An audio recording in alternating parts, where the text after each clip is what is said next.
Que el día de hoy se va a poner muy buena la cosa, ya que tenemos la fortuna de tener un invitado de lujo en cuanto a la estatura política del Estado. Y me refiero al exdiputado, expresidente de la Junta de Gobierno y Coordinación Política del Congreso Estatal, además expresidente estatal del Partido Acción Nacional, Eduardo Martínez, al que le doy la bienvenida y le agradezco su tiempo para esta entrevista. Eduardo, bienvenido. Gracias. Gracias, Pepe. Gracias a tu auditorio, gracias a los que nos ven, a los que nos siguen a través de estas plataformas de Hola Multimedios y desde luego de Hola Noticias. Muchas gracias, buenas noches. Encantado de estar aquí nuevamente. Quiero comentar que es la primera entrevista a la cual asisto prácticamente después de un año que concluí. Eso es lo que te iba a preguntar, después de una ausencia en medios de comunicación en el ámbito político, por lo menos aquí en el Estado. Me imagino que has estado ocupado. ¿Qué es lo que te hace regresar a los medios de comunicación? ¿Qué es lo que te hace reinvolucrarte en la política? ¿Por qué alzas la voz esta vez? Bien, primero quiero que la actividad política, para algunos lo vemos como una actividad profesional, una actividad de vida, o por lo menos de una parte larga de nuestra vida, como un periodo largo de nuestra vida. Pues después de alrededor de 12 años de conducir al PAN, primero como presidente del comité municipal, luego como presidente del comité estatal, posteriormente tener el cargo de presidente del Congreso en 2 ocasiones como diputado. Merecía también un descanso, es natural, ¿no? En este tiempo pues concluí una maestría en Derechos Humanos. Obviamente nos dimos un tiempo en familia para poder salir, visitar algunos lugares que con el trabajo era prácticamente imposible ausentarse de repente de la ciudad mucho tiempo, porque siempre había que estar pendientes del trabajo permanentemente, básicamente no había vacaciones, pero pues ya estamos de vuelta, Pepe, porque aparte creo que los que llevamos muchos años en Cancún, en el estado, que hemos venido de otras ciudades, como mi caso, y yo radico desde 1993 aquí en Cancún, pues vemos que las cosas no están bien, y creo que es un deber que uno tiene, un deber moral de alguien que ha tenido la posibilidad y la oportunidad de estar en el servicio público, de levantar la voz. Y lo que estamos haciendo es levantar la voz por Cancún, porque es necesario que los ciudadanos se involucren, porque es necesario que externen lo que en corto se dice en los cafés, lo que se platica en los comercios, lo que se platica entre las madres de familia, entre los padres de familia, de la situación tristemente de inseguridad que estamos viviendo en Cancún. Estamos previo a un proceso electoral y creo que es momento en que la gente tiene que empezar a reflexionar qué es lo que quiere para Cancún, qué es lo que ha tenido al día de hoy. Y no me refiero a su esfuerzo personal, porque Cancún está hecho de hombres y mujeres que han venido literalmente a trabajar de sol a sol para salir adelante. Pero qué es lo que queremos como ciudad, cómo queremos que siga creciendo la ciudad y si es justo tener estos números tremendamente altos en materia de inseguridad. ¿Cómo ve Eduardo Martínez a Cancún? ¿Cómo vislumbra esa visión que tiene Eduardo Martínez de cómo debería ser Cancún? Pues yo creo que Cancún debe ser como el Cancún que nos sedujo cuando venimos. Un Cancún con oportunidades laborales, un Cancún que para muchos les generó una mejor condición de vida de donde venían. Eso está claro, porque además venían y luego se traían a la familia y luego a los amigos, porque ha habido mejores condiciones para tener un empleo bien pagado, para tener ciertos satisfactores básicos. Pero ya es momento que Cancún también se plantee si quiere seguir siendo una ciudad de primer nivel para el turista y ser una ciudad o seguir siendo una ciudad de cuarto nivel para el ciudadano. Yo lo que creo que los ciudadanos en Cancún nos merecemos servicios públicos de primer nivel. Merecemos una seguridad pública de primer nivel, una recoge de basura de primer nivel, un transporte público de primer nivel, como lo tenemos, por ejemplo, los que somos de la península, lo tenemos en Mérida, que está a 320 kilómetros, a 2 horas y media de aquí, y es totalmente otro mundo. ¿Por qué Cancún? ¿Por qué los cancunenses nos debemos resignar a saber que vamos a vivir en medio de la inseguridad? Literalmente, y ahorita está pasando con este problema de la basura repetitivo, reiterativo en Cancún, que tiene que ver con el rebosamiento de relleno sanitario, la crisis en el sistema de vialidades, en el sistema de transporte público. Y yo lo que creo que tenemos que empezar a ver y tenemos que empezar a analizar. ¿por qué no aspirar a tener una ciudad para los ciudadanos, para los que vivimos aquí, para los que trabajamos aquí, con servicios públicos de primer nivel? Porque presumimos mucho la zona hotelera, Claro. pero debemos de tener también una ciudad con ese nivel. La ciudadanía, a tu manera de pensar, no está viendo esto, o ya están conformes con lo que se tiene, o es lo mejor que aspiran. No, yo creo que Cancún se ha hecho por ciudadanos, por hombres, por mujeres que han apostado a un mejor futuro. No por ciudadanos conformistas, por ciudadanos que luchan, que salen todos los días, que generan mejores condiciones de vida para ellos y para sus familias. Pero de repente la poca participación o el poco involucramiento en las decisiones del gobierno han llevado a Cancún a tener gobiernos que literalmente han dejado de pensar en los ciudadanos. Claro. Yo te pongo un ejemplo. El transporte público, para los que nos ven. El problema de las combis, el problema de los taxis, el problema de los mototaxis, el problema de los transportes públicos comúnmente conocidos como Autocar, Turicún, TTE, todo esto. La autoridad ya no está pensando en cómo los obliga, porque es su deber, son concesiones, a prestar un servicio de excelencia y de primer nivel a sus ciudadanos. La autoridad se sienta a arreglar los intereses de ellos, los transportistas, cuando lo que debe voltear a ver es el interés del ciudadano que a diario toma este transporte público. Entonces, cuando la autoridad deja de pensar en lo importante, en lo que necesita el ciudadano y solo piensa en cómo soluciona sus temas de sus intereses propios, entonces se empieza lamentablemente a ir bajando el nivel de los servicios públicos. Y es lo que ha pasado en los últimos años aquí en Cancún. En Cancún, el tema de la basura, el tema del transporte público y sobre todo el tema de la seguridad ya no es una prioridad para los gobiernos. Han dejado de ser una prioridad para los gobiernos y se han convertido únicamente en una manera de administrar los problemas y los intereses mismos que se generan en torno a las autoridades municipales. No te pregunto cómo lo harías tú. Te pregunto qué es lo que no harías. Pues lo que no haría es poner en un segundo lugar al ciudadano.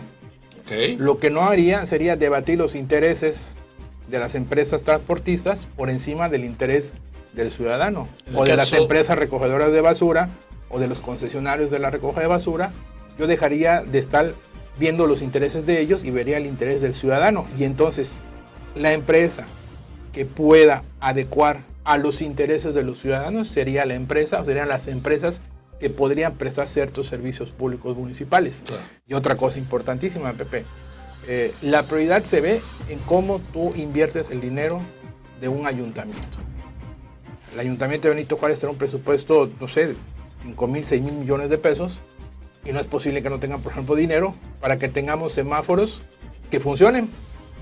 ¿Cuántos semáforos atraviesas todo el día en la ciudad? ¿Cuántos funcionan? ¿Cuántos no funcionan? ¿Cuántos pasan del rojo al verde? ¿O del verde al rojo? ¿Cuántos ni siquiera se ven? ¿Sí? Entonces, no es posible que con tanto recurso no sean capaces de atender las necesidades básicas de una ciudad. Repito, se dice que Cancún es del primer mundo, destino de excelencia mundial, la marca más posicionada en Latinoamérica y a nivel internacional de México. Pero la ciudad está muy lejos de ser eso. Mencionaste seguridad, un tema complejo para todo el mundo. La papa caliente, todo el mundo quiere pasar a alguien más. ¿Cuál sientes tú que sería? Pues sí, hay que revisar. Yo lo que digo es que hay que revisar el presupuesto. Además te voy a decir, la seguridad tiene que ver con un orden en la ciudad. Si una ciudad no está ordenada, si tú vas aquí por cualquier calle y te encuentras en la calle en donde debe pasar un vehículo está instalado, por ejemplo, un puesto de verduras, o el mecánico puso sus carros a reparar en la vía pública, eso no es un orden. Por supuesto que no es un orden. Si la ciudad se logra ordenar, es decir, el comerciante debe estar en los lugares aptos para ejercer actos de comercio. La calle debe ser para los vehículos que van a transitar. El servicio público debe tener sus encierros. No puedes tener paraderos, el caos que se arma, por ejemplo, en Plaza de las Américas, tú lo conoces. Claro. ¿Sí? No puedes tener un caos en el servicio público, porque no hay orden. Y donde no hay orden, hay desorden. Y donde hay desorden, es muy fácil que la gente mala vaya a delinquir. Entonces, lo primero que tenemos que hacer es ordenar la ciudad, ordenar los servicios públicos y desde luego, porque es un tema de dinero, invertir en seguridad pública, pero una inversión permanente, no una inversión que cada 3 años que llegue un gobierno dice ya traigo tantas patrullas y ya. Y esas mismas patrullas se van a deteriorar todos los 3 años y cuando se van dejan sin patrullas al municipio. Y eso lo hemos escuchado constantemente. Lo hemos visto, sí, claro. Siempre es el pretexto. Entonces, creo que hay muchas cosas que se pueden hacer, pero sobre todo que el ciudadano, no porque lo esté diciendo Eduardo Martínez, que el ciudadano analice si esa es la ciudad con la que soñaron vivir cuando vinieron a Quintana Roo. Si esa es la ciudad que se merecen, después de todo el día estar prestando servicios públicos de primer nivel, regresar a una realidad en su colonia, en su fraccionamiento, porque ahora es pareja la delincuencia, ¿eh? Antes se decía que en zonas conflictivas, sí, hay zonas muy conflictivas, pero hoy tú puedes ser víctima de la delincuencia en cualquier parte de la ciudad, en un fraccionamiento, en una privada, en las regiones, en un centro comercial, en un cajero, por donde te des la vuelta, estás corriendo hoy un riesgo en Cancún, y eso me parece que no es a lo que le apostamos a los que venimos en Cancún. El paraíso debe ser para el turista, pero sobre todo para el ciudadano también. Ok. Vienen tiempos electorales, alzas la voz por Cancún. ¿Eso quiere decir que estarías buscando una candidatura por parte de Acción Nacional o por parte del Frente en este caso? Yo creo que insisto, es un deber, en este caso de Eduardo Martínez, levantar la voz. Pero a mí lo que me gustaría es que otros también alcen la voz. Que otros actores políticos, sin ningún tipo de atadura, sin ningún tipo de miedo, no es tiempo de quedarnos callados, levantemos la voz, insisto. Es los ciudadanos, los diferentes, y lo que se dice en cafés, lo que se dice en restaurantes, lo que se dice en convivios, que es el temor de la inseguridad de los malos servicios, se pueda exteriorizar. Porque esa es en la medida, finalmente, Pepe, en que todos podemos abrigar una causa común, que es construirle un mejor futuro a Quintana Roo. A mí me interesa ser una parte activa en el proceso que viene, ¿sí? Levantando la voz, señalando. Y así espero que muchos otros puedan también levantar la voz. Yo digo que esto de la política a veces, y más en gobiernos, como sucede en Quintana Roo, donde parece que todo es bonito y que todo está bien y que nadie dice nada, porque si dices algo contrario a lo que está pasando en gobierno, parece entonces que estás aguando la fiesta. Y es como el baile. Y ahí los que acostumbran a ir a la disco, a los bailes de los 15 años, de las bodas, ya saben, de los convivios. Todos tenemos ganas de bailar, pero nadie se atreve a ser el primero en la pista. En cuanto sale el primero en la pista, se llena la pista. Sí, claro. Esa es la realidad. Entonces, si a mí me toca ser el primero en la pista, aquí estoy. Y ojalá y la pista se llene de actores políticos, de líderes sociales que quieran un cambio en Cancún, que quieran, como yo, un mejor futuro para Cancún. Y entonces sí, tenemos mayoría y las cosas podrán suceder. Ok. A ver, Eduardo, déjame te pregunto, ¿no? Ya aprovechando que estás aquí, no sé si quieres mencionar algo más acerca de nada. Veo que traes tu periódico aquí. Andando, caminando, visitando, escuchando y corroborando algo que está claro, que es el tema de un descontento. Aparte de ser los padrinos en esta cuestión de que te reúnes con medios de comunicación, que lugar donde te agradecemos mucho la distinción, ¿cómo vas a seguir alzando la voz por Cancún? ¿Cómo se va a hacer eso? Expresando sin ningún cortapisa, expresando sin ningún temor, expresando sin ningún miedo y sobre todo platicando con ciudadanos. Estamos teniendo reuniones vecinales, estamos caminando los fraccionamientos, las colonias, porque es importante que escuchemos lo que ya sabemos. Claro. Pero a veces no entiendes el nivel de temor que hay en algunas colonias. La anécdota de alguien ya le pasó algo, la casa que está toda enrejada, es toda porque está protegida, porque te dice, mira, ve cómo vivo, tú crees que aquí está bonito, mira cómo vivo, porque eso produce la delincuencia. Entonces, yo levantando la voz, invitando a otros compañeros, he escuchado que otros compañeros de otros partidos, líderes sociales han expresado, yo creo que es importante que ya en Quintana Roo, en Cancún, pueda aterrizar el esfuerzo que Xóchitl está haciendo a nivel nacional.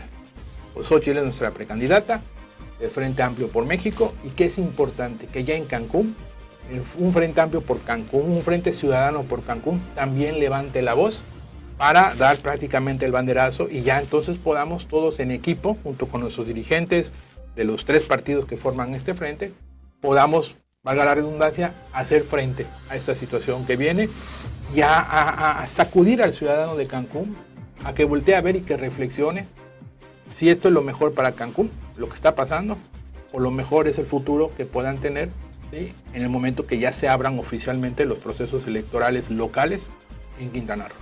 Esta posición que estás tomando en este momento no es nueva para mí, y no es nueva para mí porque yo te he visto haciendo esto desde la oposición. Así es. Cuando eras parte de la oposición. ¿Qué ha pasado con la oposición? ¿Por qué tendría que venir a Eduardo Martínez a alzar la voz y ser de los primeros que alza la voz? Eso tengo que decirlo. No ha habido críticas de ningún tipo de oposición de estos temas que tú estás diciendo, o por lo menos no tan puntuales y tan certeros como lo estás haciendo en este momento. ¿Qué está pasando con la oposición? Hablemos primero del Estado. Mira, es normal, venimos de perder una elección local. Venimos después de haber logrado en 2016 una alternancia en Quintana Roo, es decir, haber derrotado a un partido que había gobernado todas las veces habidas y por haber en Quintana Roo hasta 2016. Es normal que cuando se enfrenta a una derrota, pues las condiciones normalmente de un partido, en el caso de Acción Nacional, pues quedan debilitadas. Eso es perfectamente normal. Ya llevamos un año donde me parece que el esfuerzo de los partidos ha empezado a verse, una mayor organización, reestructurándose por dentro. Yo siempre he creído que primero hay que estar fuertes por dentro para poder aspirar a ser fuertes hacia afuera. Entonces me parece que eso ya se ha cumplido, por lo menos en el tema del PAN, pero ya tenemos que ver a lo que viene, ¿no? Y me parece que, por eso insisto, que ya los partidos que conforman el Frente Amplio por México puedan también a nivel estatal y a nivel local, lo que es Benito Juárez, Cancún, ya ponerse, dar la cara, es decir, salir públicamente y decir, aquí también hay un frente. Como hay en México, aquí hay un frente que respalda primeramente a nuestra precandidata Xóchitl. Okay. ¿Sí? Porque eso, en automático, ¿qué te va a hacer? La sociedad civil que han demostrado su afecto, su interés por Xóchitl, inmediatamente va a decir, bueno, ya en Cancún también hay un frente. Ya en Cancún están los referentes de Xóchitl. Y entonces sí, empecemos a ver y a valorar a los liderazgos locales que quieran ser parte de ese frente y que eventualmente quieran encabezar, y no solo de los partidos, también de la ciudadanía. Entonces a mí me parece que los partidos tienen sus tiempos estatutarios, sus tiempos legales, pero el tiempo político en este momento en Cancún es de alzar la voz, y lo tenemos que hacer todos. Líderes formales de los partidos, líderes, si lo quieren ver así, morales, o gente con experiencia, ¿sí?, o gente que ha ocupado cargos y que hoy tiene que levantar y dar la cara por Quintana Roo y particularmente por Cancún. Con este frente único que se está dando a nivel nacional y se pretende, hasta donde tengo entendido, que se replique esto a nivel estatal y municipal. Hay candidatos en Quintana Roo, hay candidatos en Cancún de los diferentes municipios a la altura de Xóchitl, por ejemplo. Es figura nacional, ¿no? Eso es a lo que me refiero. O sea, yo creo que el gran miedo de la ciudadanía en ese aspecto es, no va a venir el PAN o el PRD o va a venir la oposición, cuando los mismos de siempre, las mismas gatas revolcadas. ¿Se pretende eso? ¿Se pretende, a tu visión, qué es lo que se debería hacer como partido, como frente? ¿Se debería de buscar a la sociedad civil? ¿Se debería de buscar a quién? Sí, yo creo que se tiene que buscar actores de la sociedad civil que estén dispuestos, que quieran, que entiendan que la profesión o el oficio de ser político no es fácil, porque así como de repente señalan a los políticos, pues a veces el ciudadano no quiere ser señalado en algo, pero cuando estás de este lado, tienes que estar abierto a escuchar esos señalamientos y enfrentarlos. Entonces, sí hay que invitar a la sociedad civil, me parece que es primordial. Sin la sociedad civil organizada, sin los ciudadanos que no tengan una militancia partidista, sin ellos es imposible lograr un cambio en México. Se necesita de ellos. Y creo que también ellos necesitarán de la experiencia de los que están en la función pública o han estado en la función pública. Y entonces sí, cuando hay esa comunión entre la sociedad, entre el ciudadano que no milita en un partido con los que militamos en un partido, pero entendemos que tenemos que ir hacia un mismo objetivo, entonces sí se dan los grandes cambios, como se dio en el 2000, por ejemplo, con Fox. Claro. Y así se da como ahora con Xóchitl, que bien dicen, pues en mayo era poco conocida. Que antes de, y al cabo en 3 meses la propia ciudadanía la puso donde estaba. El reclamo de la ciudadanía dice, no, pues es que no hay quien me convenza, o sea, no hay quien me inspire, no hay quien me excite para ir a esta contienda electoral, y de repente sale un garbanzo de libra, Xóchitl Gálvez, y que el hecho de que no le permitan entrar a Palacio Nacional la vuelve... Así es. Es decir, sí podemos, o sea, sí se puede. Yo, por eso insisto y reitero, yo levanto la voz, pero quiero que más la levanten, porque en la medida que más ciudadanos, de manera decidida, levanten la voz y quieran participar, es en la medida donde podemos encontrar una Xóchitl cancunense. ¿Quién dice que no? Claro. Sí, ¿por qué no? Puede estar ahí. Cuestión de que levanten la mano, levanten la voz. Claro, no es fácil, porque el que es empresario, el que dirige un comercio, pues su trabajo le absorbe todo el día, ¿no? Y más ahí del vaivén político, pues él lo que quiere es cuidar sus intereses de su trabajo, de sus empleados y todo. Pero yo creo que los sacrificios que tienen como objeto tener un mejor país, tener un Cancún seguro, un Cancún ordenado, valen la pena. Ni el ciudadano está solo, ni nosotros nos debemos sentir solos, Pepe. Tenemos que ir en un mismo frente, todos, unidos, cada quien desde la trinchera que le toque, pero fundamentalmente empujando hacia el mismo lado. Y ese lado es la esperanza que hoy está en manos de Xóchitl, que está en manos de los que apoyamos a Xóchitl, y que estará en manos de los que decidan, ya sea a través de un cargo público, de una campaña, o empujando desde la sociedad civil, empujar este cambio que se requiere en México y particularmente en Cancún. Aldo, 2 preguntas más. Una, tú estuviste como parte de la 15ª y 16ª legislatura en el Congreso del Estado. ¿Cómo ves el Congreso? Esa sería nuestra primera pregunta actualmente. ¿Cómo ves a nuestro Congreso actualmente? ¿Y cómo ves también al partido oficial? Pues mira, el Congreso, fuimos respetuosos de los tiempos de cada quien, pero hay una serie de reformas que se hicieron en la 15ª cuando llegamos, que abrimos el Congreso a la sociedad, que lo abrimos a la transparencia y que impulsamos iniciativas, cambios en las leyes que fueron a poner al día a Quintana Roo de otros estados o del país. Es decir, se generó una agenda democrática abierta donde el ciudadano opinaba, donde se introdujeron las iniciativas ciudadanas, donde modificamos temas como las entregas de las licencias de alcohol, que ya no es un acto arbitrario de un gobernante, el tema de las entregas de placas de taxi, modificamos horarios de venta de alcoholes para que no siga siendo una cantina de 24 horas, no la zona turística, sino que cualquier región de la ciudad era una cantina de 24 horas. Se fue avanzando, se le dio más poder al ciudadano, como se hablaba, y ahí están esas grandes reformas. Han tenido ciertas modificaciones, pero en lo fundamental, ahí están esas reformas, que no se han aplicado como debiera ser.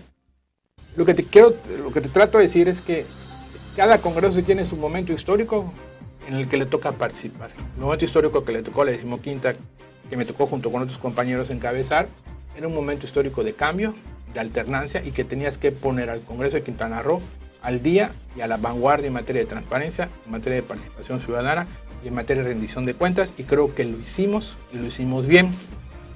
Ya después los demás congresos pues tienen que ser juzgados en el momento que les toca. Hoy es un congreso oficialista, como se dice, en el que yo estuve, nadie tenía una mayoría por sí solo, hoy se tiene una mayoría, y creo que ha pasado de repente, salvo las voces de la compañera Cintia Millán, que es de Acción Nacional, de Candy, que es del PRI, que son las 2 únicas voces discordantes, que pueden señalar ciertas cosas. Todo lo demás es, como se dice, un oficialismo, y está comprobado que el oficialismo sin contrapesos no sirve, no da buenos resultados.